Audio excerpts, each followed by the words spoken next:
बच्चों यह है क्लास 10th एक्सरसाइज 3.1 का क्वेश्चन नंबर 3 का सेकंड पार्ट, और इसको हम लोग बहुत आसान से सॉल्व करेंगे जिस तरीके से हमने फर्स्ट क्वेश्चन को आसानी से सॉल्व किया था।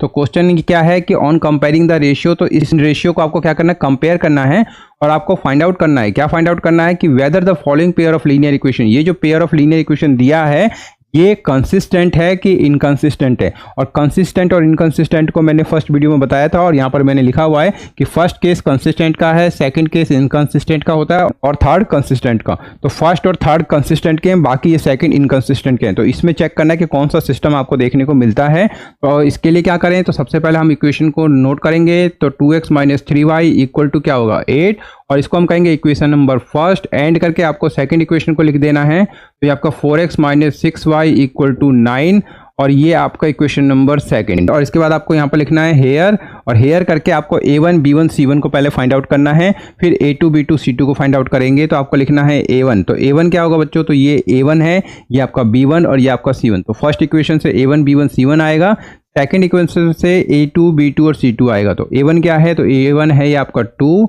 b1 क्या है, तो b1 है आपका -3, और c1 क्या है बच्चों, तो c1 है ये आपका 8। इसके बाद एंड करके आप बता दीजिए कि a2 क्या होगा। तो a2 आपका सेकंड इक्वेशन से आएगा, तो a2 यहाँ पर देखें तो ये आपका 4। फिर इसके बाद आपको b2 को फाइंड आउट करना है, तो ये आपका -6, और इसके बाद आपको c2 को फाइंड आउट करना है, c2 है ये आपका +9।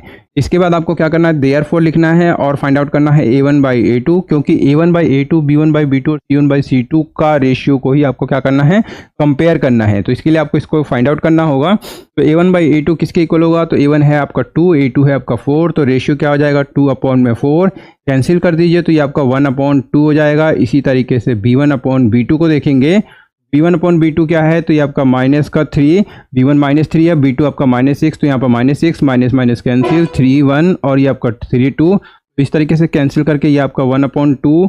इसके बाद आपको फाइंड आउट करना है c1/c2, तो c1 है आपका 8, c2 है आपका 9। तो c1/c2 किसके इक्वल होगा, तो 8/9। तो ये तो कैंसिल होगा नहीं, तो इसको आपको ऐसे ही लिख देना है। इसके बाद आपको क्या करना है, कंपेयर करना है। तो कंपेयर करना है तो कैसे कंपेयर करेंगे, तो देखें a1/a2 का वैल्यू 1/2, b1/b2 का वैल्यू 1/2।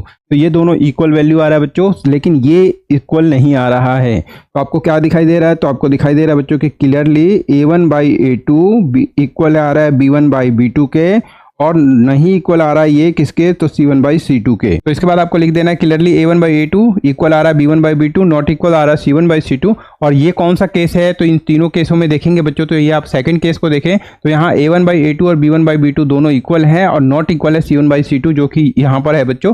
तो इसका मतलब क्या है कि ये जो केस है बच्चों, ये कौन सा केस है, सेकंड केस है। और सेकंड केस में सिस्टम कैसा होता है, इनकंसिस्टेंट सिस्टम होता है।